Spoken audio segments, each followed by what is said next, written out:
resah seresah-resahnya jika Allah itu tidak dikenali, tidak diketahui eksistensinya oleh makhluknya.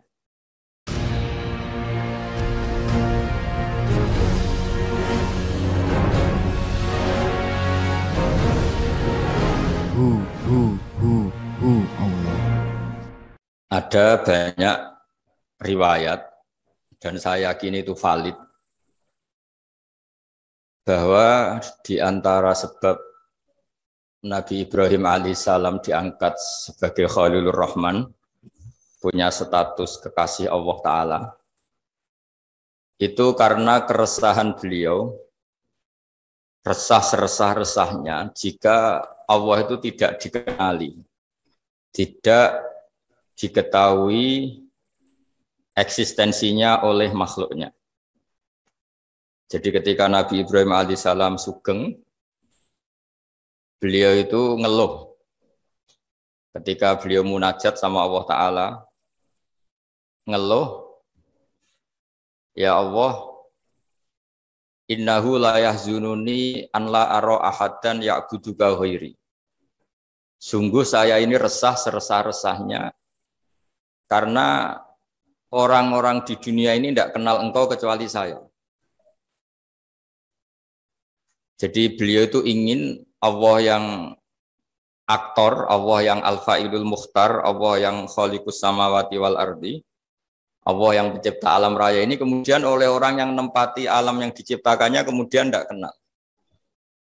Kita bisa bikin analogi misalnya, kayak apa susahnya kita kalau orang Indonesia misalnya nggak tahu presidennya siapa, undang-undang dasarnya kayak apa, terus haluan negaranya kayak apa. Andaikan kita kuliah terus mahasiswa itu nggak tahu rektornya siapa, dosennya siapa, ketua yayasannya siapa, itu kan menyinggung sekali. Nah ini orang-orang nempati buminya Allah kemudian tidak tahu yang menciptakan siapa, terus mereka tidak peduli dengan yang menciptakannya. Itu yang bikin Ibrahim resah seresah-resahnya. Ya Allah ini tidak fair. Mereka nempati bumi engkau kemudian tidak tahu engkau ini siapa.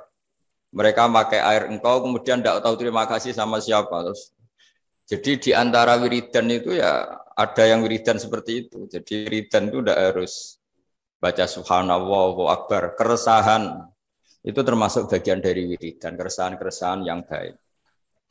Akhirnya sama Allah diangkat ke alam malakut. Ditunjukkan beberapa malaikat, ribuan, mungkin miliatan, yang selalu bertasbih, ada yang selalu bertahmid. Ada yang rukuk terus, ada yang sujud terus, karena malaikat memang dipilihkan salah satu pola ibadah. Baru Nabi Ibrahim itu tenang. Tenang karena zat yang beliau cintai, zat yang beliau puja-puja, ternyata penggemarnya banyak. Pemujanya banyak, meskipun itu di alam langit. Nah, artinya begini, teman-teman di Unwahas juga semua teman-teman diaspora. Kalau kita mencintai Allah sejati, itu keresahan kita ini kalau Allah tidak disembah, kalau Allah tidak diperlakukan sebagaimana mestinya. Kalau kita mencintai Rasulullah SAW, ukuran cintanya itu kalau mutiara-mutiara yang dari Nabi tidak diperdengarkan, tidak diketahui. Kita bisa mendidik manusia untuk tahu misalnya, orang tahu mobil Alphard itu mahal. Orang tahu warung paling favorit di Jakarta itu ini. Orang tahu makanan enak itu ini. Tapi kita gagal mendidik masyarakat misalnya untuk tahu hal-hal yang sebetulnya itu jadi kebutuhan mereka. Apalagi kalau tidak ridhonya Allah Subhanahu wa Ta'ala. Sehingga dalam kitab-kitab tafsir diterangkan ketika Habib An-Najjar akhirnya masuk surga, yang di surat Yasin itu. Wajah min aqsal madinati rajulu yas'a itu. Itu pertama beliau masuk surga karena mati dianiaya karena berjuang itu. Ketika qilat khuril jannah. Pertama yang dikatakan apa? Qala ya laita qaumi ya'lamun bima ghafara li rabbi wa ja'alani minal mukramin. Ketika beliau wafat dan akhirnya masuk surga, pertama yang dikatakan beliau itu, ya Allah, semulia ini derajat saya sebagai orang baik, meninggal langsung masuk surga. Apa yang diinginkan beliau? Ya laita qaumi ya'lamun bima ghafara li rabbi. Wah, andaikan derajat seperti ini kaum saya tahu betapa nikmatnya orang bertauhid, betapa nikmatnya orang yang bersujud, betapa nikmatnya orang yang jadi orang hamba Allah yang benar. Ya laita qaumi ya'lamun bima ghafara li rabbi wa ja'alani minal mukramin. Nah, di sini unggulnya lembaga-lembaga pendidikan, Unwahas maupun yang lain, bahwa ketika kita pinter jadi profesor, ketika kita pinter jadi doktor, ketika kita pinter jadi kiai, amanat pertama dari Allah itu apa? Kalau orang sudah pinter itu wajib mengajar, wajib mengertikan yang tidak ngerti, minterkan yang tidak pinter, karena nikmatnya pinter ini harus dirasakan orang banyak. Dalam sebuah tafsir Imam Syarawi ngendikan, Rasulullah itu target terbesarnya adalah nikmati hal-hal yang harusnya menjadi kenikmatan abadi. Misalnya umumnya orang itu kan bilang bahwa nikmat itu ya makan yang disenengin, ketemu orang yang disenengi, ketemu acara yang disenengin, yang disukain. Tapi itu Nabi mengajarkan kita, nikmat itu ya sholat. Arifna ya Bilal, tolong saya kasih istirahat dengan sholat. Kita bisa bikin analogi, kalau kita punya problem, pasti ingin ketemu orang yang punya kekuatan untuk menghilangkan problem itu. Kalau kita ingin punya hajat dan ingin solusi, ada solusinya, pasti ingin ketemu orang yang mengendalikan hajat itu, yang bikin solusi. Jawabannya, siapapun makhluk itu pasti punya keterbatasan. Siapa yang tidak punya keterbatasan itu? Hanya Allah Subhanahu wa Ta'ala. Sehingga ketika Nabi banyak problem, ketika ada banyak masalah, karena Rasulullah idza hazabahu amrun badara ila sholat. Nabi itu kalau sedang punya banyak masalah, pasti cepat-cepat sholat. Sehingga dikatakan wasta'inu bisobri wassalah. Kamu minta tolonglah dengan konsisten sabar dan minta pertolongan dengan sholat. Nah, di sini pentingnya lembaga-lembaga pendidikan. Orang itu harus bisa memanage hatinya, memanage keilmuannya, memanage potensinya, supaya semuanya itu menjadikan kenal sama Allah Subhanahu wa Ta'ala, ma'rifatullah. Saya pernah ditanya sama beberapa teman yang kuliah di Inggris, di Amerika, ditanya, Gus, bagaimana cara ingat Allah di negara yang Islam itu minoritas? Saya pas itu menjawab, jika Anda kagum sama negara Swiss maupun Amerika atau negara manapun, karena sistemnya kamu anggap bagus, kamu anggap ideal, tetap saja semua sistem ini berjalan karena ada bumi yang dipakai pijakan, ada air yang dipakai minum, ada oksigen yang bisa dihirup. Tanpa itu semua nggak ada gunanya sistem yang baik. Sehingga urusan pertama utang jasa kamu kepada Allah yang bikin bumi kamu pakai pijakan, yang bikin air yang pakai kamu minum, bikin oksigen yang kamu hirup. Sehingga utang jasa hubungan kamu itu nomor satu tetap sama Allah Ta'ala. Baru kedua dengan hubungan makhluk. Nah ini penting supaya orang tahu bahwa nomor satu dari semua itu ya tanazzalul amru bainahunna li ta'lamu annallaha ala kulli syai'in qadir wa annallaha qad ahata bi kulli syai'in ilma. Jadi penciptaan langit bumi dengan segala proses sosialnya, dengan dinamikanya, semua itu pelajaran li ta'lamu annallaha ala kulli syai'in qadir, supaya kamu tahu bahwa Allah itu Maha Kuasa. Jadi Anda bisa ngasih tausiah banyak-banyak, tapi saya pastikan di antara ciri khas orang benar, orang baik, itu resah kalau satu ilmu itu tidak tertransformasi, tidak tersalurkan kepada yang lain. Jadi misalnya nikmatnya sujud, nikmatnya tauhid, nikmatnya ma'rifatullah, itu semua nabi itu ingin disampaikan. Sehingga ciri utama nabi itu tabligh itu menyampaikan kebenaran kepada umat. Kita misalnya zaman dulu ketika orang Indonesia susah, mesti orang-orang sepuh ngajarin kita nak mangan sing kepenak, nak turu sing kepenak. Dulu maksudnya kowe aja mangan nak gak lesu banget. Kamu jangan makan kalau tidak terlalu lapar. Jadi ketika nafsu mengatakan makan enak itu sesuai selera, tapi kearifan mengatakan enggak. Yang menjadikan makanan enak adalah kita makan kalau lapar.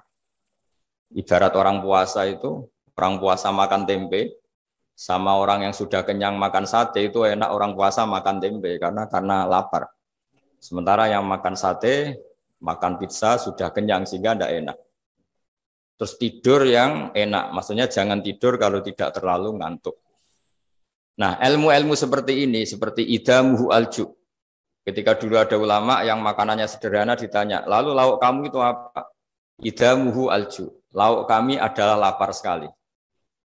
Itu kearifan. Jadi orang menjadi nyaman makan itu bukan karena menunya sesuai favorit kita, tapi karena alju, sangat laparnya, sehingga nikmat betul makan itu. Nah, kearifan-kearifan seperti itu dulu semua nabi, dulu semua rasul, semua ulama, semua wali, keinginannya kebenaran itu ya laita qaumi ya'lamun bima ghafara li rabbi wa ja'alani minal mukramin. Jadi yang dikatakan kebaikan itu adalah satu ilmu, satu keyakinan, satu pengalaman baik, supaya ini dirasakan oleh orang lain. Jangan merasa kebenaran itu milik kita, lalu kita nikmati sendiri, tidak boleh. Itu egois.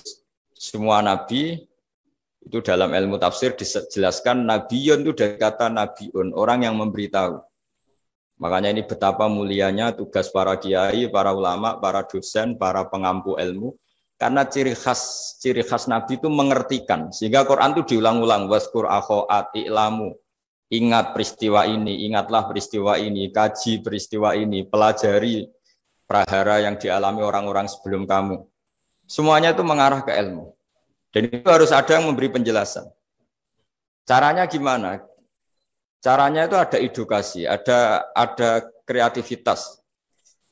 Nah, dulu yang paling dianjarkan Quran adalah Durbul Amsal. Durbul Amsal itu bikin analogi yang orang paling nggak paham pun itu menjadi paham karena gampangnya analogi tadi. Jadi sebagai penutup saya memberi analogi dulu orang-orang kafir Mekah itu Tuhannya itu banyak, yang dipertuhankan banyak. Itu ketika mereka supaya mau bertuhan satu. Saya ulang lagi, ketika mereka mau bertuhan satu dan mereka orang Arab zaman dulu berpikir kayak mirip-mirip orang Cina.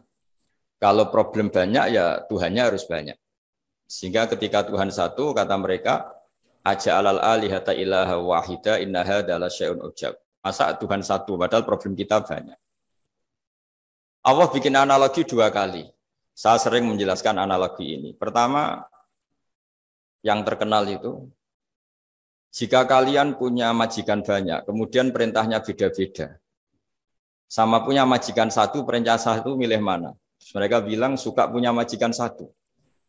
Tuhan kamu itu majikan kamu. Kalau Tuhan kamu banyak, perintahnya banyak, beda-beda. Kamu yang bingung karena harus taat sama majikan banyak. Terus akhirnya mereka bilang ya sudah Muhammad Tuhannya satu saja. Disebut wadorobawaw masalah rojulan fihi syuraka umutasyakisuna warojulan salamal dirojul. Yang kedua ada analogi yang menurut saya sangat-sangat menyentuh hati. Darabalakum masalam min anfusikum. Halakum mimma malakat aimanukum min syuraka afi ma razaqnakum fa antum fihi sawa. Takhafunahum ka khifatikum anfusakum. Jadi makna gampangnya gini ya. Kalau Anda beli mobil Innova misalnya. Mobil itu kamu beli dengan uang kamu, hasil kerja keras kamu. Dari warisan orang tua kamu, dari apa saja semuanya yang beli itu materi yang milik kamu. Setelah kamu beli mobil, kemudian ada orang yang merasa punya mobil itu kayak kamu. Gaya makainya kayak kamu, gaya menguasainya kayak kamu. Pasti ini jadi peristiwa aneh. Wong ndak ikut punya kok ikut merasa punya. Wong ndak ikut membeli kok menguasainya kayak yang beli. Akhirnya orang sadar. Terus Allah bilang, begitulah saya kata Allah. Yang menciptakan langit itu saya tok. Yang menciptakan bumi itu saya saja. Masa kemudian ada Tuhan-Tuhan yang kamu pertuhankan ikut menuhanin bumi, sementara enggak terlibat penciptaan langit dan bumi. Ini apa-apaan kata Allah Ta'ala. Itu yang disebut aruni madza khalaqu minal ardi am lahum syirkun fis samawat. Untuk menuhani bumi ya ikut menciptakan bumi, untuk menuhani langit ya harus ikut menciptakan langit. Sementara kita tahu pencipta langit dan bumi hanya Allah Subhanahu wa Ta'ala. Tapi Allah secara indah menjelaskan betapa naifnya teori syirik, teori menuhankan selain Allah. Dengan analogi, jika kamu punya barang yang kamu beli dengan harta kamu, dengan kekuatan kamu, dengan aset kamu, apakah kamu ridho ada orang lain yang merasa memiliki barang itu setingkat kamu? Itu disebut halakum mimma malakat aymanukum min syuraka fi ma razaqnakum fa antum fihi sawa. Kemudian orang itu merasa persis kamu dalam penguasaan barang kamu. Pasti kamu tidak mau kan? Ya tidak mau, itu milik saya. Nah, begitulah Allah. Allah itu pencipta langit dan bumi. Wahdahu la syarikalah. Hanya dia yang menciptakan langit bumi. Masa yang tidak ikut menciptakan langit bumi kamu pertuhankan setingkat Allah. Akhirnya orang-orang penyembah Lata, Uzza, Hubal dan beberapa musyrik-musyrik yang lain sadar dengan analogi itu, dengan ilmu itu, akhirnya mereka mau bertauhid, mau bersyahadat asyhadu alla ilaha illallah wa asyhadu anna muhammadar rasulullah. Jadi saya mohon bahwa Islam ini agama ilmu, agama yang dimulai dengan kata-kata fa'lam annahu la ilaha illallah. Fa'lam itu ya kenal Allah itu dengan ilmu, fa'lam. Jadi keyakinan akidah itu harus dibangun berdasar ilmu. Itu juga awal Quran turun juga Iqra bismi rabbikal ladzi khalaq dengan membaca. Dan ketika Allah mengenalkan sifatnya di surat Iqra juga yang dikenalkan apa? Iqra wa rabbukal akram alladzi 'allama bil qalam. Allah itu siapa? Zat yang mengajar. Allamal insana ma lam ya'lam. Allah itu siapa? Zat yang mengajarkan ke manusia apa yang mereka tidak tahu. Jadi semoga ini jadi motivator, motivasi. Semoga para rektor, para dosen, para yayasan, para teman-teman di luar negeri semuanya punya semangat mengajar. Karena di antara sifat Allah yang disebutkan adalah Allamal insana ma lam ya'lam. Allah itu siapa? Zat yang akram, yang dermawan, yang baik, yang sakho, yang rahman rahim. Kemudian Allah itu siapa? Allamal insana ma lam ya'lam. Zat yang mengajarkan apa yang tidak diketahui manusia. Jadi betapa mulianya mengertikan yang tidak ngerti. Ya, saya mohon maaf karena saya punya wazifah banyak. Ini sudah agak makso nuruti karena ya ada alaqah dengan Unwahas.